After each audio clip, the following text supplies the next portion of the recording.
in association with Kutumb app. अनेक ग्रुपों से पाइए छुटकारा, आपके संगठन का अपना ऐप कुटुंब ऐप। नमस्कार, आप देख रहे हैं बिहार तक। मैं हूं आपके साथ सुकन्या सिंह। उपचुनाव की गहमा गहमी के बाद अब विधान परिषद चुनाव को लेकर बिहार की सियासत तेज है। महागठबंधन के साथ साथ एनडीए में भी सीटों के तालमेल पर चर्चाओं का दौर चल रहा है। इन सब के बीच बिहार वासी जानना चाहते हैं कि आखिर एमएलसी के इस चुनाव में ऐसी क्या खास बात है कि सभी राजनीतिक दल इस ओर ध्यान दे रहे हैं। तो चलिए इस वीडियो को अंत तक जरूर देखिए, क्योंकि इस वीडियो में हम आपको बताने जा रहे हैं कि आखिर कौन कौन सी सीटों पर विधान परिषद का चुनाव होगा। साथ ही आपको बताएंगे कि इन सीटों पर 2015 का परिणाम क्या कुछ रहा था।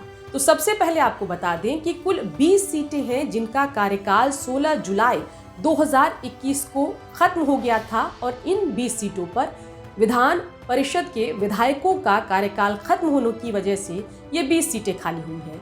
इसके अलावा 4 सीटें ऐसी हैं जिनमें से 3 के एमएलसी विधायक आगे चलकर एमएलए बन गए, जिस वजह से ये 3 सीट खाली हुई, और एक एमएलसी के निधन की वजह से 1 सीट खाली हुई है। तो कुल 24 सीट पर विधान परिषद का चुनाव होना है।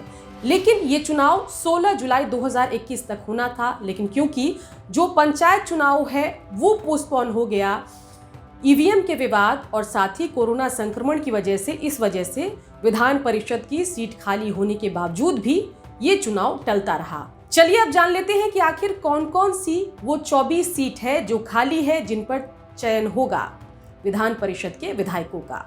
पटना, कटिहार, नालंदा, गया, नवादा, मुजफ्फरपुर, बांका, औरंगाबाद, सिवान, गोपालगंज, पूर्वी चंपारण, दरभंगा, समस्तीपुर, बेगूसराय, मधुबनी, पूर्णिया, सारण, रोहतास, भोजपुर, वैशाली, सीतामढ़ी, मुंगेर, सहरसा और पश्चिम चंपारण। तो ये कुल 24 सीट है जिन पर विधान परिषद को लेकर मतदान होगा। चलिए अब बची हुई 4 सीटों की कहानी भी आपको बताते हैं।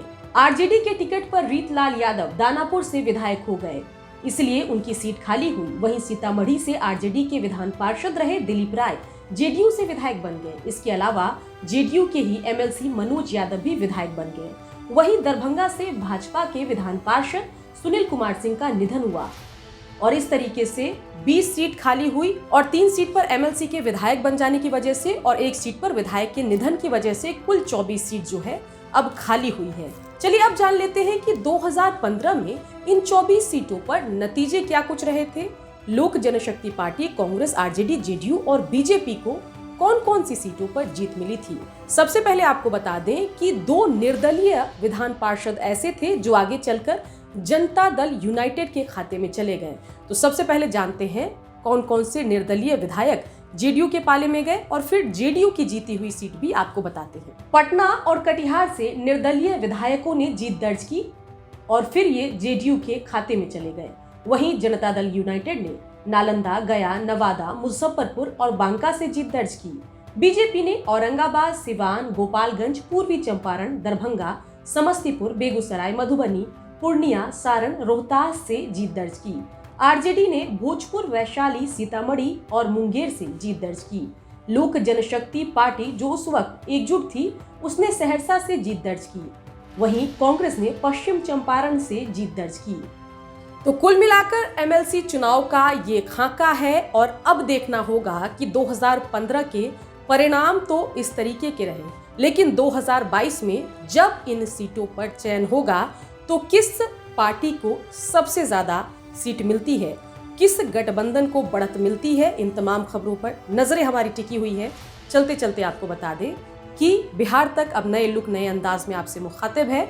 हमारा लुक आपको पसंद आ रहा है या नहीं, ये भी हमें कमेंट करके जरूर बताएं।